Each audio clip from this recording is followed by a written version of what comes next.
wonderful Jamie Bell. Hello.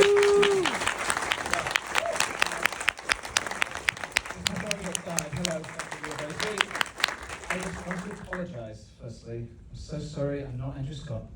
I'm not Paul Mescal. Very sadly, I'm not Claire Foy either. All the brightest and most brilliant and most beautiful actors of this film. You all get stuck with Dad. Okay, I'm sorry. It's Dad time. I won't be too inappropriate. I might make one dad joke. And if you're all lucky, you might get away with some walking around money. I don't know. Okay. Thank you for being here. Thank you.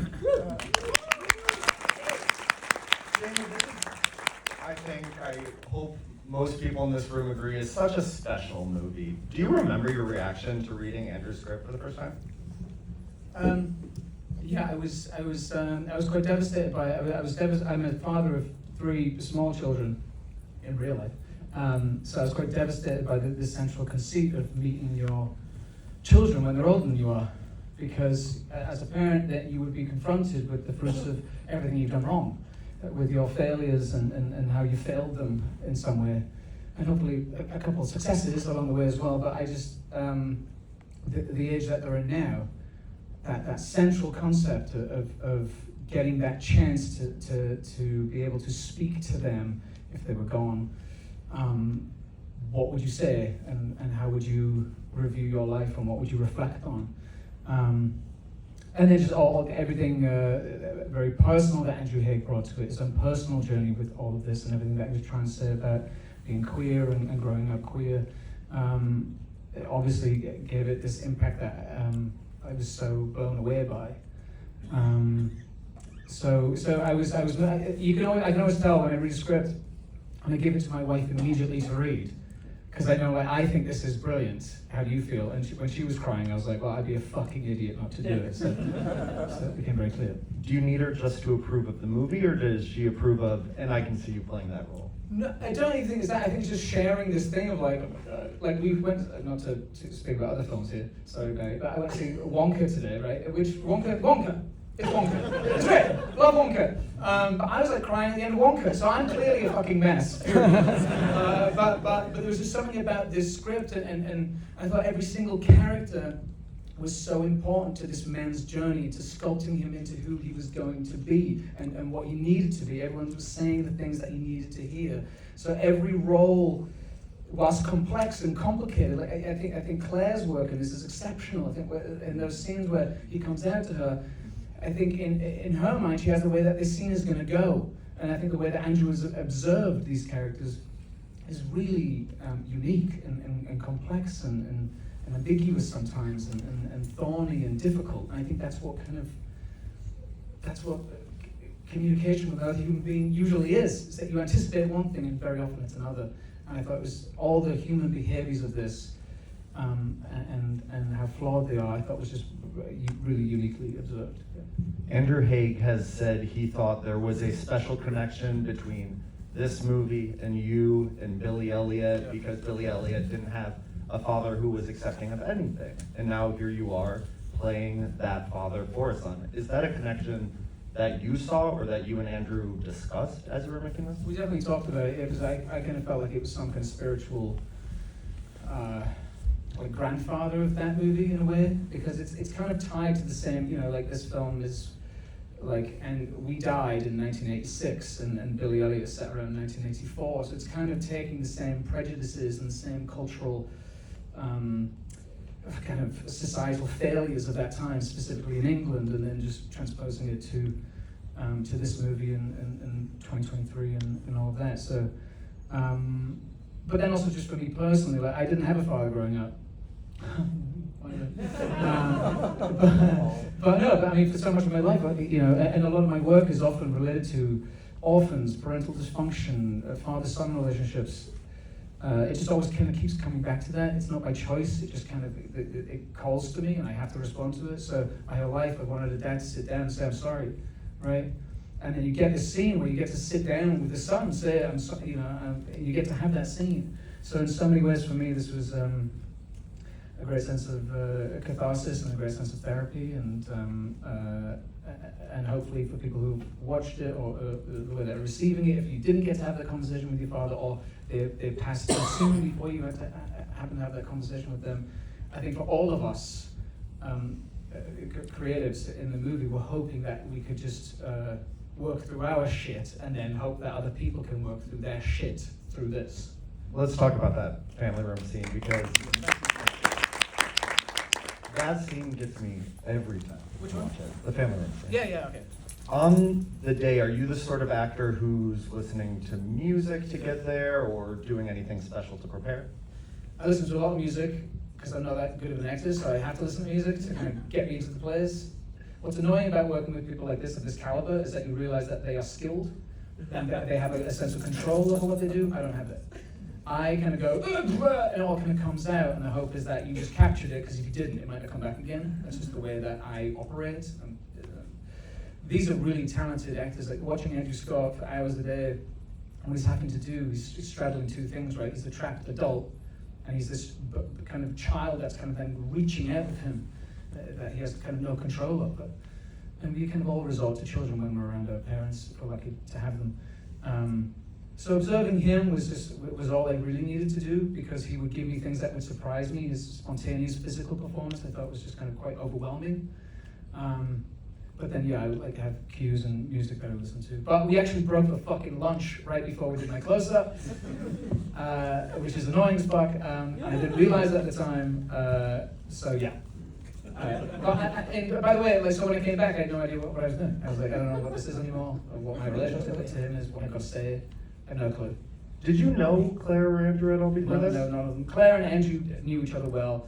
Andrew and Paul got to know each other very well, obviously, on the film. But no. What went into building this relationship we see on screen, in terms of between you and Claire, but also then between the two of you and Andrew as this family dynamic? Honestly, so little time spent on prep or rehearsals or anything. Just it was all in the script. It was already there. I think what we didn't want to do was burden it too much. I know I just went on this whole violent thing about I am dead, but not to burden it too much with our own stuff, and just kind of let the script speak for itself. And so well observed that it felt like we just kind of had to be present and truthful with each other, and that's what we did. And we shot it. So I don't know if you, this is really important actually. I don't know if you know this, but the film is shot in the director's childhood home. So he went back, the filmmakers went back to that door, knocked on it, said, "Do you mind if we make a film here?" And he was like, "Yeah, sure." and then they decorated so that it looked exactly like it did when he was 8 or 9 years old. So for us, the actors, me, Claire, and Andrew, there's this extra added thing, because what we're doing is representing our director's parents and his childhood memory. In this incredibly small house in Croydon in England. It just created this very intimate space for us, where there's no a bell ringing in the studio. You're not walking off of a set and congregating in trailers or anything like that. You are in this man's home. He's given you his heart. He's bared himself in this screenplay, and now he's welcoming you into his childhood home. So there was just an intimacy and a sense of responsibility, but not burdened by that, and everyone just didn't want to fuck it up, basically. Well, I want to talk about another scene set at that house that was intimate in a different way, which is all four of you in one bed. Yeah. One of the most emotional scenes of the movie, but if I think about it, that's you and Paul swapping in and out of bed, the camera's moving. What was it like filming that? The only day that all four of us were on a set together. So Claire and Andrew share I think a 5-page dialogue scene together, shot on film. So sometimes the mag would roll out before they finished it, and Andrew would be like, "Fuck, we didn't get the end of it. Sorry, we've got to do it all again." Change the mag. The camera's mounted on top of the bed. So what I have to do is I kind of roll over. The annoying thing is I don't say if I can think of the scene. Firstly, that's the problem. But then secondly, I have to start. So he gets in the bed and the camera kind of moves slightly.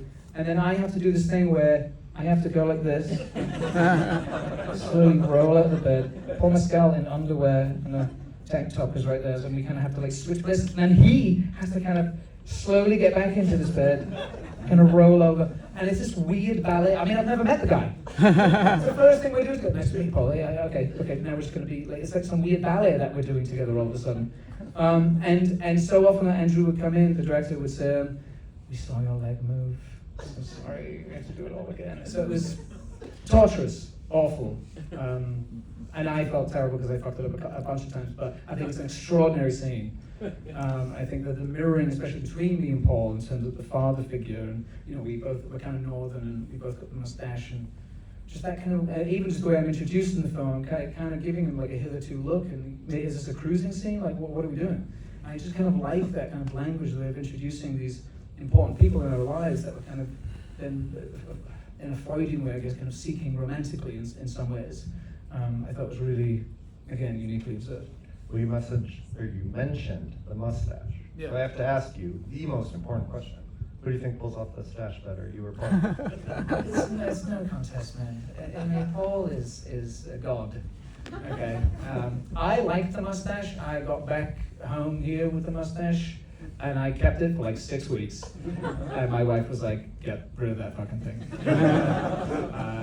But no, I mean, it's a time and a place, right? Like, so much of this film is about the time and the place, England in the 80s, and all that was going on then, kind of state-sponsored homophobia that was happening at the time. It's all really important, and it's all really specific, and everyone from the creative side were bringing that to the movie. Everyone had like pictures of their uncle or their grandfathers or their godfathers in terms of, for reference of houses and sweaters and looks and hairs and all that stuff. And that's unique. That people don't bring that much of themselves, I think, and reveal that much of themselves on movies usually. So. Well, we have time for some questions from the audience, if any of you. Sir, right up here. I have a question about something you've said in the past. Okay. You've said that there's actually very few actors around that really know what they're doing. Yeah, I'm one of them. But is this something that you see on screen, or is this something that actors tell you? And I'm also interested in who are those actors you think really know what they're doing? I think you see it when you see it. I think I said that because I genuinely, I didn't go to drama school. I started when I was 13 years old and been doing it ever since. And I would be lying if I said I have any clue how to do this job. I don't. What I've realized now is you never complete acting. You never get to the end of acting. You only learn more acting. There's always just more shit to learn, or more technique, or more, or styles change, or aesthetics change, and tastes in audiences change. So I'm just always someone who's so willing to say, I don't really know how to do this, in a way that is controlled, that it can fall back on skill. I feel like a lot of actors that I've worked with have been to drama school, have been to like these very prestigious places, they've learned a trade, learned a craft, how to do something. I just don't feel like one of those people. And I think in some ways that's great, because I'm delivering something that is, hopefully, that people go like, oh, well, that touched me in a way, oh, that was raw, there was something unique about it. But it's also a nightmare, because I'm driving home most days going, I don't know what I'm doing. So it's kind of, it's a kind of catch-22 thing, honestly. I wish I had done some training, genuinely. That would be useful. Thank you. Like when you were like acting with Andrew Scott, for you, do you feel like you're doing those things with a dog or like with a young boy? So the question was, while he's acting with Andrew Scott, does it feel like you're acting opposite an adult or against a child? Well, that's kind of what I was talking about earlier, right? Which is like he in his performance, he's never doing one thing alone. He's always doing two. He's always doing, I'm a man and I don't want to be a child, but sometimes the child comes out. So there's a scene right before the kind of diner scene at the end, where I kind of have to tell him, right, I'm sorry, but this is going to come to an end. We're going to have to say goodbye now. And I'm not sure if it's in the movie or not, but on one of the takes, he did this quite extraordinary thing where I kind of sitting down and he knows what's coming. So he reaches out his hand and he puts his hand over my mouth. And that's what my 4-year-old does, because in the 4-year-old's brain, they go, if he doesn't say it, it won't happen. And at that moment, it stuck with me until like today. I mean, I was putting my daughter to bed before I came here. I think about this movie. I hold this movie in my body. like every day. So like those moments in his performance where you genuinely feel quite struck by it, because me as an actor is receiving that and going, oh, that's a great choice, that's really sad, that's awful. But I know that I've got lines to deliver. But when a performance can then inform the lines that you're about to give, that's when you know you're in a scene with a great actor. Because it's completely changed the way I was going to do something. I'm even now surprising myself how I'm going to say these lines. Because now I've realized that actually the father is so scared to have to do this, but he knows that he's the only one that can. And now I have to talk to him like he's 12 years old. So in that scene, I think I do kind of revert to talking to him like he's 12 years old. Like, let's go to this place, you love this place, kind of thing. But that was only informed by his physical performance. So I think that's the great thing about Andrew Scott. He's doing duality in every scene. That's why he's great. This isn't a question, but more of a comment. Andrew Scott is so damn good in this movie. Yeah, I agree. Amazing. Anybody else have questions? Back there in the center. Yeah, hi. Hello. Thank you for coming. Thank you for coming. You worked with so many distinctive filmmakers like Bong Joon-ho on Snowpiercer and like Lars von Trier on *Nymphomaniac*, and this film is so intimate.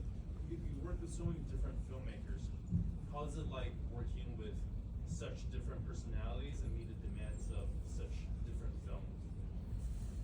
Yeah. Do you want to repeat? So the question was, he's worked with such different styles and different types of directors. What is it like as an actor bouncing from someone like Bong Joon-ho to someone like Lars von Trier to someone like Andrew Haig?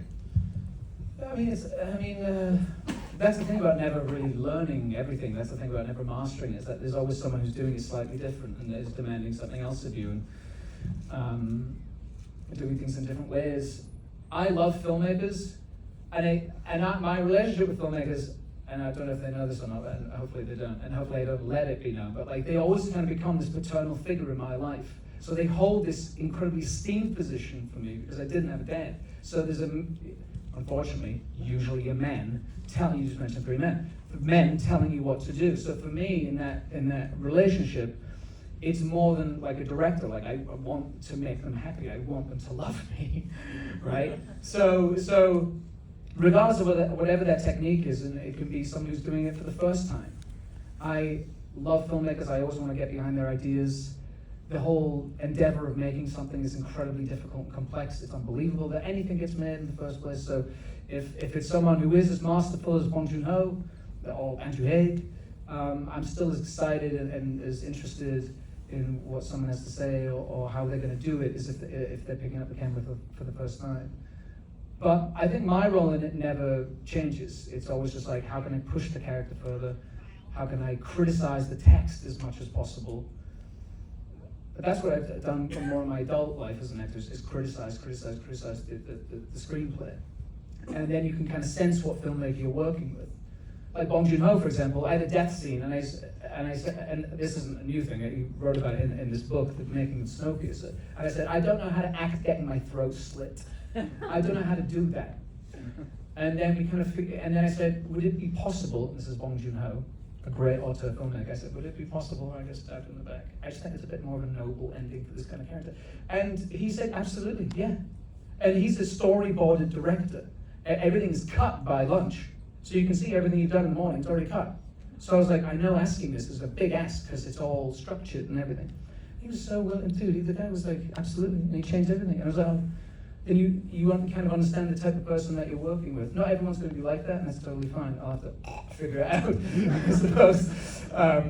But I love filmmakers, and they're all different, and they're all unique, and you get to know them, and they're all great. So. Jamie, you are so wonderful in this movie. We thank you for this performance. Before everyone rises off their seats, I just want to say this genuinely from the bottom of my heart. I thank you so much for being here. I know that it's so crazy to get out to a theatre now and these days, and some of you have children, I'm sure, and more importantly, some of you have pets. I know that's tricky. I said I was going to do one dad joke before I left. Just one? Yes. Okay, if you're American, in the living room, what are you in the bathroom? What? Fuck you, man. European. Thank you, good night.